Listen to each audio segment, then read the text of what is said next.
Girl friend بنانے کے بعد پتہ چلا کہ چاکلیٹ 200 والی بھی ہوتی ہے۔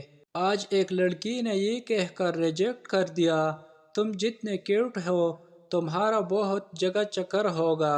جو لڑکیاں مجھے کہا کرتی تھی اپنی شکل دیکھی ہے، آج ان کے شوہر دیکھ کر میرا ہنسنا نکل گیا۔ وہ میرے ہونٹوں پہ رکھ کر انگلیاں اپنی میری پلیٹ کے پکوڑے کھا گئی۔ لڑکیوں کو کالے پاؤں کو تنے دینے والے لڑکے شادی کے بعد وہی پاؤں گود میں رکھ کے دبا رہے ہوتے ہیں۔ لڑکیوں کا لوڈ مانگنے کا طریقہ: اگر میسج نہیں آیا تو سمجھ لینا میرا پیکج ختم ہوگا۔ لڑکیوں پونی اتنے بھی کس کے نہیں کرنے چاہیے کہ اگلے سے ماتھا ایسے نکل آئے جیسے گاڑی کا بمپر ہو۔ لڑکیاں کہتی ہیں آج کل اچھا لڑکا نہیں ملتا، کیسے ملے گا میں جو مصروف ہوں۔ لڑکیاں باتیں تو بہت کرتے ہیں کہ لڑکا شریف ہونا چاہیے، دل کا اچھا ہو، لیکن آخر میں پسند وہی آتا ہے جو سب سے کمینہ ہو۔ لڑکی بعض اوقات جان بوجھ کر روٹھ جاتی ہے کیونکہ کوئی حسینہ جب روٹھ جاتی ہے تو اور بھی حسین ہو جاتی ہے۔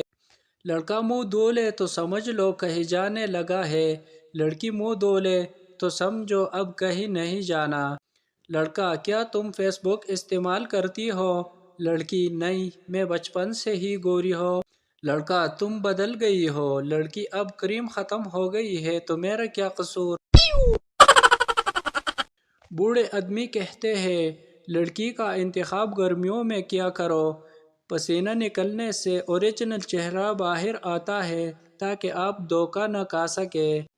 کل سے لگاتار محنت کے بعد آج اس نے کہہ دیا یار تم باتیں تو بہت اچھی کرتے ہو لیکن میں خود لڑکا ہوں۔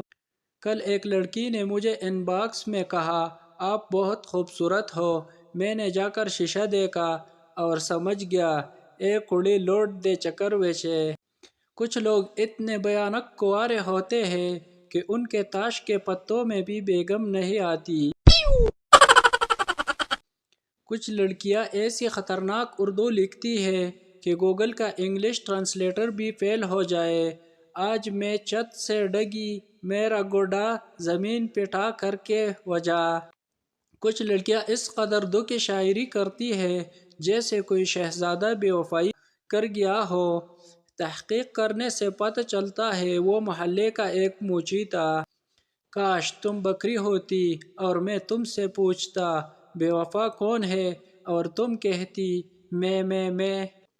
دو اچھی سہیلیاں ایک دوسرے کی جھوٹی تعریفیں کر کے دل خوش کر لیتی ہیں اور دو اچھے دوست ایک دوسرے کی سچ مچ بے عزتی کر کے سمجھتے ہیں انہوں نے دوستی کا حق ادا۔ کچھ لڑکیاں روتی ہوئی اتنی کیوٹ لگتی ہے سمجھ نہیں آتی بندہ چپ کروائے یا پھر ایک اور لگائے۔ رکشے کے ساتھ لٹکا کر اگلے چوک تک جانے والے عاشق بھی محبوبہ سے سوئٹزرلینڈ سے نیچے بات نہیں کرتے۔ جوڑے آسمانوں پر بنتے ہیں لیکن لگتا ہے میرے والی آسمان پر ہی رہ گئی، نیچے آئی ہی نہیں۔ جن کو یہ پتہ نہیں لگتا کہ رضائی میں ٹھنڈ کدھر سے آ رہی ہے وہ بھی لڑکی کو کہتے ہیں پلیز مجھے بتاؤ پریشان کیوں ہو، میں کوئی حل نکالتا ہوں۔ پتے جھڑتے نہیں ہوا جھاڑ دیتی ہے، لڑکے بگڑتے نہیں لڑکیاں بگاڑ دیتی ہے۔ اس کے بعد چھوڑ جانے کے بعد مرنے ہی والا تھا کہ اچانک یاد آیا کہ اس کی ایک کزن نے بھی نمبر دیا تھا۔ ایزیلوڈ ایک ایسا تعویذ ہے جو لڑکیوں پر سب سے زیادہ اثر کرتا ہے۔ وہ تو اچھا ہوا کہ ہم لڑکے پیدا ہوئے ورنہ عید کے دن بھی بنسنور کے برتن دھونا پڑتا۔